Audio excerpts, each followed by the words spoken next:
The incinerator room. Be careful not to trip over any parts of me that didn't get completely burned when you threw them down here.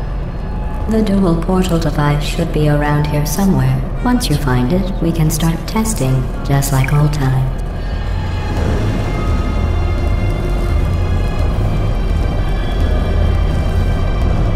There it is. Hold on.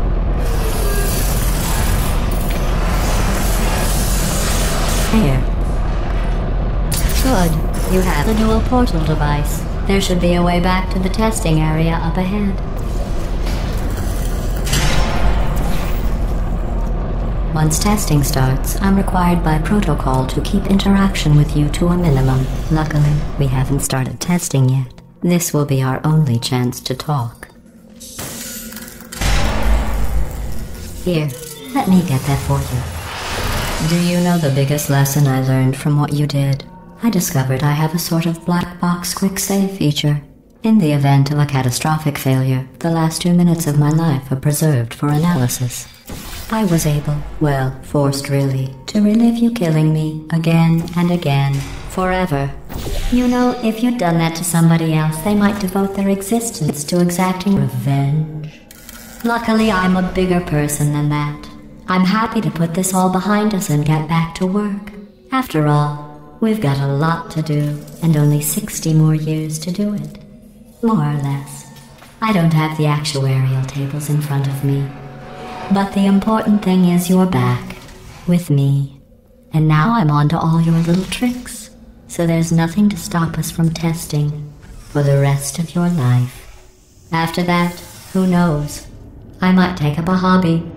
Reanimating the dead, maybe.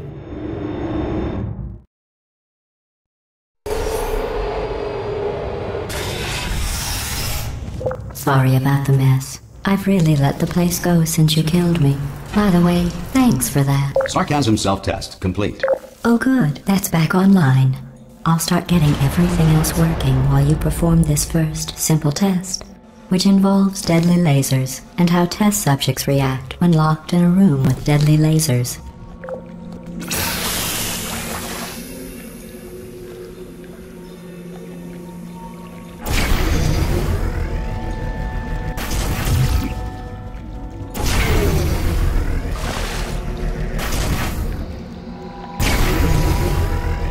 Not bad. I forgot how good you are at this. You should pace yourself, though. We have a lot of tests to do.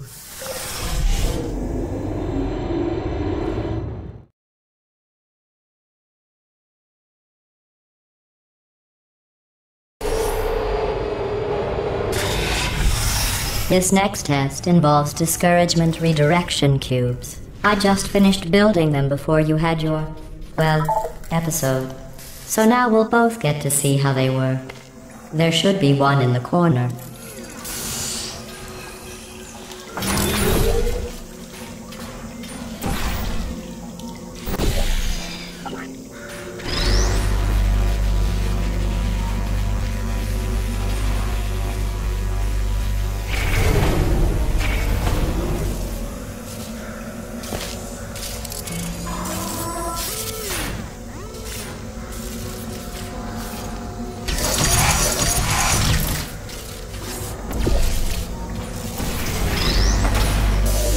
Well done. Here come the test results. You are a horrible person. That's what it says. A horrible person. We weren't even testing for that.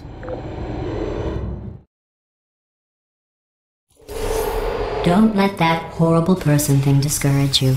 It's just a data point.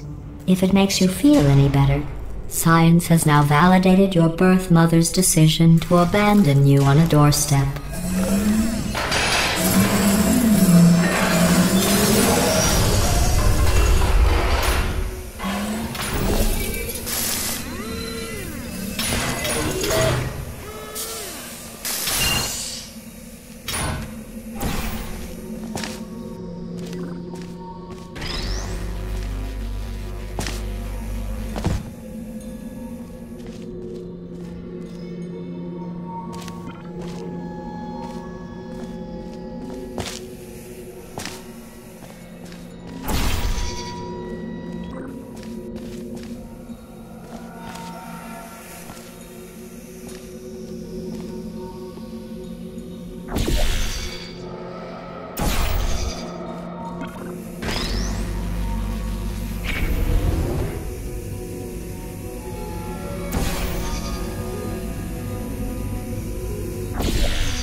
Congratulations. Not on the test.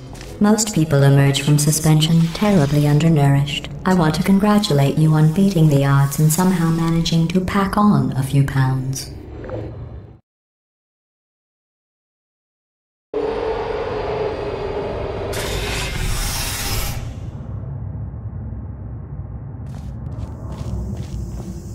One moment. You are navigating these test chambers faster than I can build them, so feel free to slow down and do whatever it is you do when you're not destroying this facility.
I'll give you credit.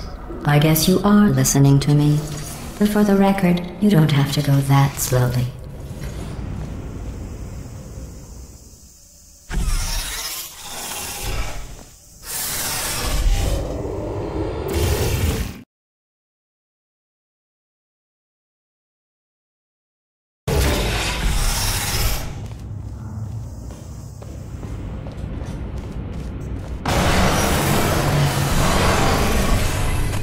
This next test involves the Aperture Science Aerial Faithplate. It was part of an initiative to investigate how well test subjects could solve problems when they were catapulted into space. Results were highly informative. They could not. Good luck.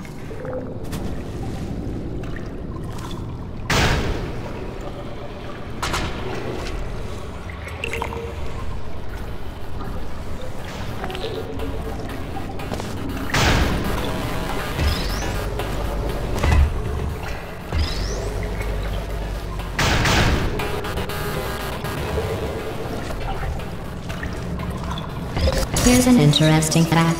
You're not breathing real air. It's too expensive to pump this far down. We just take carbon dioxide out of a room, freshen it up a little, and pump it back in. So you'll be breathing the same room full of air for the rest of your life.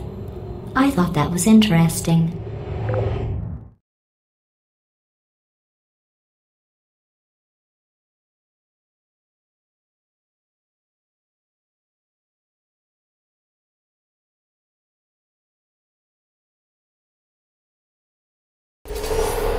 See what the next test is. Oh, advanced aerial faithplates. Well, have fun soaring through the air without a care in the world. I have to go to the wing that was made entirely of glass and pick up 15 acres of broken glass. By myself.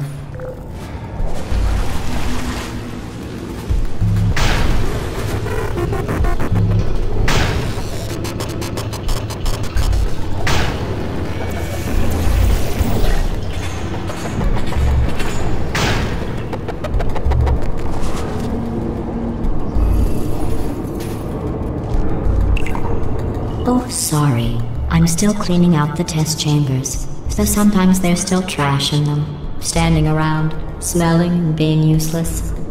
Try to avoid the garbage hurtling towards you.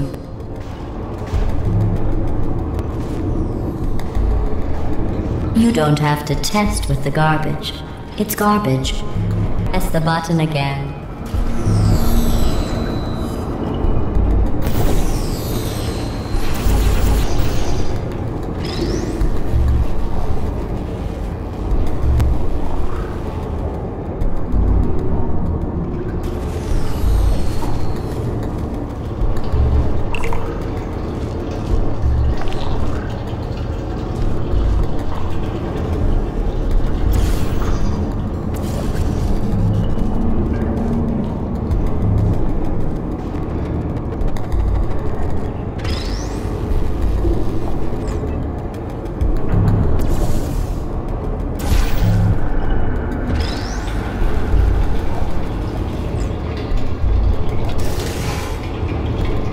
Remember before when I was talking about smelly garbage standing around being useless?